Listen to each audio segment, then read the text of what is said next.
de nature structurelle. Le troisième défi, c'est qu'il y a un sous-financement chronique des économies de la zone CFA. Le ratio crédit sur PIB est de 23%. Attendez, là vous êtes très technique. Le ratio PIB sur... Le crédit sur PIB, qui donne un peu le degré de liquidité d'une économie. C'est les prêts qui sont accordés par les banques rapportés à la richesse du pays. Exactement, c'est-à-dire que les banques ne prêtent pas. Et quand on compare avec l'Afrique du Sud, qui a un ratio de 155%, ou même la zone euro, c'est supérieur à 100%, on se rend compte que les économies de la zone franc sont des économies de troc.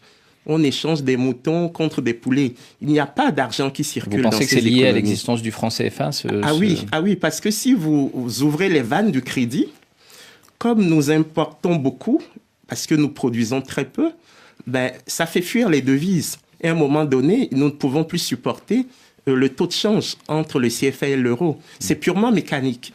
Et le quatrième défi, qui est d'ailleurs lié au troisième, c'est que nous avons choisi d'avoir des politiques monétaires de pays riches, notamment des pays de la zone euro.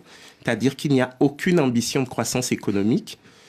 Tout ce que nous faisons, c'est l'arrimage. Comment est-ce que vous pouvez dire ça alors que tous les pays africains ont des programmes d'expansion économique? Je pense à la Côte d'Ivoire, à votre pays, le Togo, et à bien d'autres.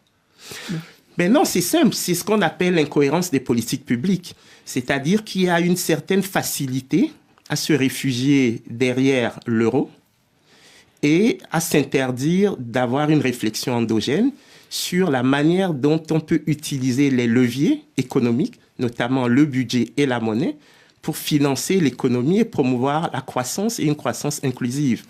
Et c'est ce que j'appelle la servitude volontaire des banquiers centraux de la zone franc. C'est que nous refusons à voir la réalité en face. Et ça, c'est quelque chose qui me paraît fortement préjudiciable parce que à long terme, nous ne pourrons pas garder une monnaie forte.